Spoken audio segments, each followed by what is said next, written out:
तुमच्या काकाला आम्ही web series 108 भागामध्ये घेतलं तर हा. तुम्हाला काकांनी सांगितलं असेल तर तुम्हाला काय वाटतं त्याच्याविषयी? लय भारी. लय भारी का? हा. बरं तुमचं माहेर कुठलं? देवदाटन. देवलटेन का? हा.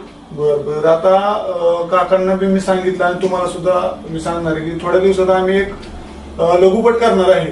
हा. त्या लघुपटामध्ये तुमच्या दोघाला सुद्धा मी घेणार आहे. हा. तर तुम्हाला काम करता जमेल का? कुठलं? नाही मी एक शॉर्ट फिल्म काढणार. हा हा मी जमल की. हो तुमचं बघितलं की तुम्हाला दिसण्यामध्ये सुद्धा खूप प्रॉब्लेम आहे हा. आणि तुम्ही हे जे करता हा. स्वयंपाक करणे ही काही सोपी गोष्ट नाही पण नाही. एवढे हिमतीनं पण तरी पण मी आपली चापत रापत करते कशी हा तरी. तर त्यासाठी माझ्याकडून माझ्या पूर्ण टीम कडून तुमच्या ह्या सर्व गोष्टीला सलाम की अशी गोष्ट करणे हे खूप धाडसी